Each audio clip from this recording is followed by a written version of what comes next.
So you're thinking about selling your house, but you're not sure how much it's worth or how much you should list it for. You're not alone.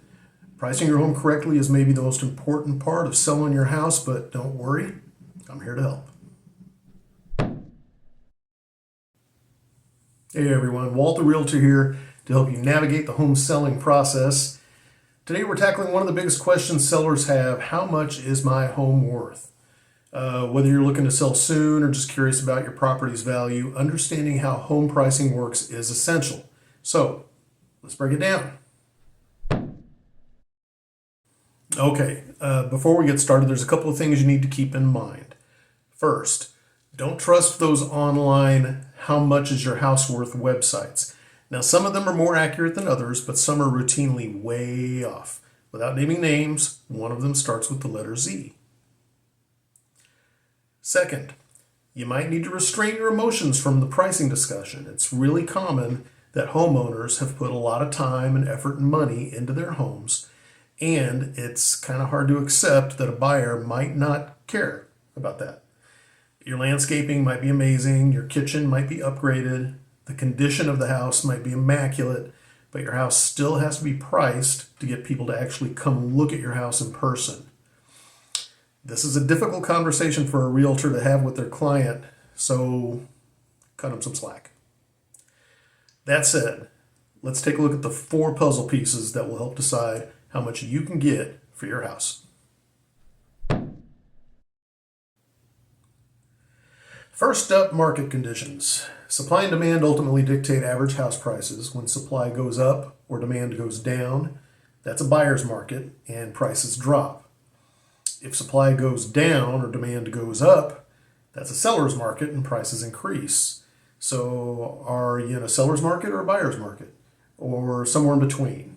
If you're in a perfectly balanced market, that's like the porridge that Goldilocks picked. That one's just right. Just enough buyers, just enough inventory, everybody's happy. Next, your realtor will look at comps, that's short for comparable sales. These are homes that have recently sold in your area that are similar in size, age, condition, and features to your house.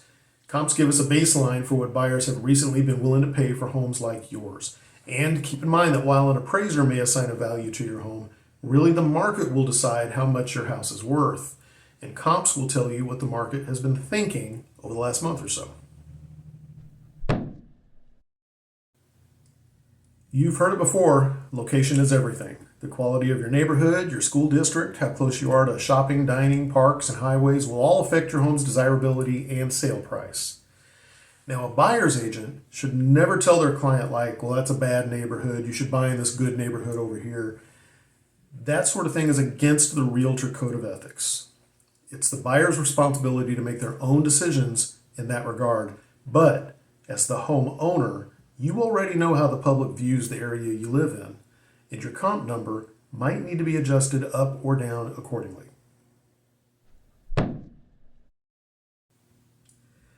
Is your home move-in ready? That can make a big difference. Updated kitchens, modern bathrooms, fresh paint, great curb appeal.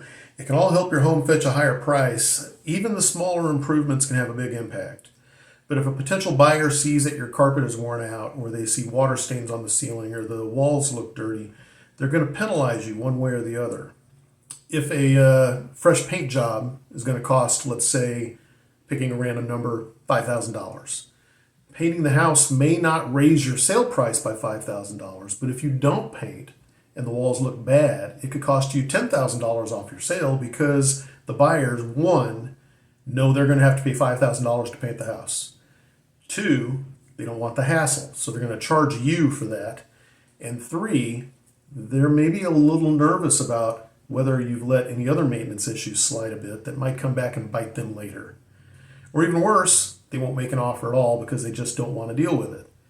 And even worse than that, their realtor might not even show your house to other potential buyers.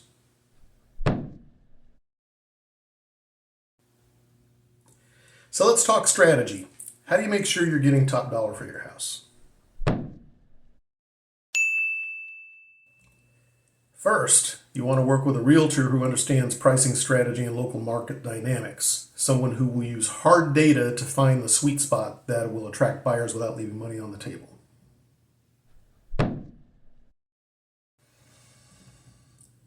You don't need a full renovation to increase value. Simple things like painting the walls, updating hardware, adding some inexpensive landscaping, even just treating the yard for weeds can give you a solid return on investment. And those little irritating repairs that you've been meaning to get to, now is the time. Overpricing can be tempting, but it usually backfires. If your comps are suggesting a sale price of $300,000, but you have a professional level kitchen that cost you $50,000 to install, listing the house at $350,000 is going to stop a lot of people from even coming to look at it. You can still list it a little bit higher, and your realtor should be marketing the heck out of that kitchen, but you need to be in the ballpark with all of the other houses you're competing with just to get people to come and take a look. If you get enough showings, there's a decent chance you'll get a bidding war and sell above your list price, all because of that kitchen. But if you overprice your house and it sits on the market too long, people will begin to think that there must be something wrong with it. And then if you drop your price, offers will come in, but they'll probably come in even lower than that because now you're looking desperate. It's the textbook definition of shooting yourself in the foot. Remember, buyers shop with their eyes and their wallets. If your price looks out of line, they'll just move on to the next one.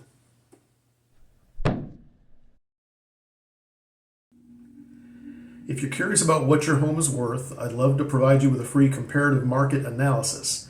It's detailed, personalized, and based on real market data, not just an algorithm. Scan the QR code to visit my website, which is walttherealtor.com. All my contact information is there. And hey, if you found this video helpful, don't forget to like and subscribe so you won't miss any of the upcoming real estate tips. Thanks for watching. See you next time.